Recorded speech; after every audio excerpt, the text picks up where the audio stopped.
జగనన్నని సింగిల్గా ఎదుర్కోవటం కష్టం అనేది చెప్పకనే చెప్తున్నారు చంద్రబాబు నాయుడు, పవన్ కళ్యాణ్.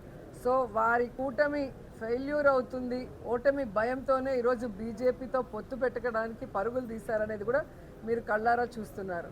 ఎందుకంటే చంద్రబాబు నాయుడు క్యారెక్టర్ అందితే జుట్టు, అందకపోతే కాళ్ళు అనే రకం. గతంలో ఏ విధంగా మోడీ గారి తో జతగలవటానికి ఎన్ని రకాలుగా ఆయన్ని పొగిడారో మనం కళ్ళారా చూసాం.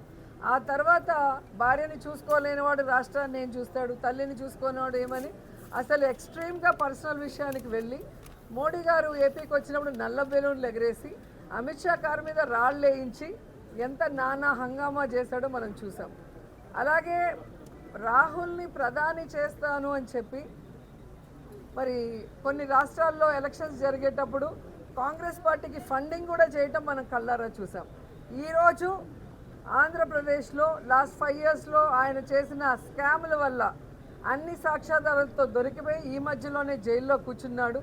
కాబట్టి ఇప్పుడు కనుక మనం సింగిల్గా ఫైట్ చేస్తే ఓడిపోతే ఈ స్కాముల్లో మనం పక్కాగా జీవితాంతం జైల్లో కూర్చుంటాం అన్న భయం పట్టుకుంది. కాబట్టే ఈరోజు మోడీ కాళ్ళ దగ్గర మొత్తం పార్టీని పెట్టేసి మీరు ఎలా చెబితే అలా అని జీ హుజూర్ అన్న రకంగా ఈరోజు ఢిల్లీలో తెలుగువాడి ఆత్మగౌరవాన్ని తాకట్టు పెట్టింది మనం కళ్ళారా చూసాం.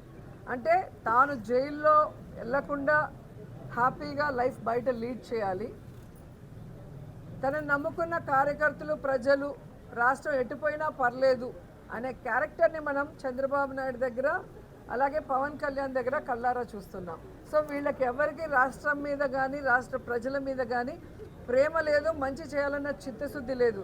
కేవలం పొత్తులతో అధికారంలోకి రావటం, దోచుకోవటం, ఆ దోచుకున్నది దాచుకోవటం, ఎక్కడైనా కేసుల్లో ఇరుక్కుంటే దాన్ని తప్పించుకోవడానికి మళ్ళీ పొత్తులు పెట్టుకొని మళ్ళీ ముందుకు పోవటం.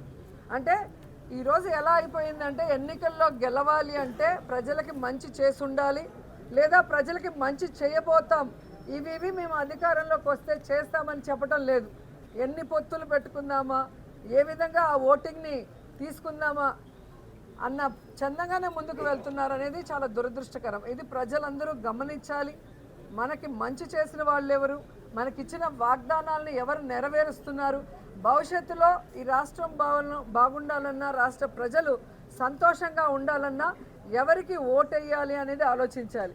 అధికారంలో ఉన్నప్పుడు ప్రజల్ని గాలికి వదిలేసి రాష్ట్రాన్ని ముక్కలు చెక్కలు చేసి సర్వనాశనం చేసి అప్పుల్లో ముంచేసి ఈరోజు పొత్తులు పెట్టుకొని అధికారంలోకి వచ్చి ఏం చేయాలనుకుంటున్నారు.